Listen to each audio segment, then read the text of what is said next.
His face is on billboards for miles around, and people are traveling for hundreds of miles just to see him.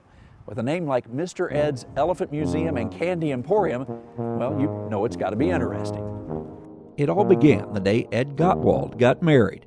My wife and I were at our reception, and we had presents, of course, around the table, and opened the one present up. It was a little elephant, and my sister-in-law gave it to me. And she's a little strange anyhow. She's wacky like me, so we're a good combination. I said, "What in the world is this for?" She said, "It's for good luck." Ed still has that elephant he received on his wedding day. One day later, he and his new bride took their honeymoon to Williamsburg, Virginia, and the elephant herd began to grow. And down there, I saw some elephants. I bought 4 more elephants for no really big reason for doing that. And on the way home, I said, "Honey, I'm going to start collecting elephants." And I did, and of course, it got out of hand. I mean, everybody I knew gave me an elephant. Ed managed a grocery store, and soon customers learned of his collection. They brought him even more elephants to add to the herd.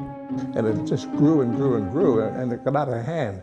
Our house was a little strange because elephants were everywhere, in the bathroom, everywhere was elephants sitting. And we had guests come in the house, they go, "Must like elephants, huh, fella?" You know, I said, "Well, we just have a collection." He moved to central Pennsylvania and opened his own general store, but he kept thinking about what to do with all of those elephants. And soon, Mr. Ed's Elephant Museum was born. We have right now in this facility over 12,000 pieces, and they're quite a variety. They're from every country, every substance known to man. There's an elephant made of banana leaves, oyster shells, pottery, wood, everything. The store grew to sell all kinds of candy and treats. In fact, he'll sell 20 tons of roasted peanuts a year.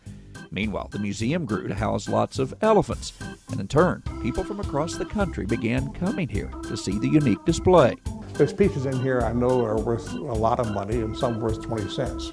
But like this one here with this little dish here, that's a really rare piece. When a large portion of the collection was lost in a fire, people from across the country mailed Ed over 5,000 elephants to make up for the loss. He doesn't charge for people to tour the museum.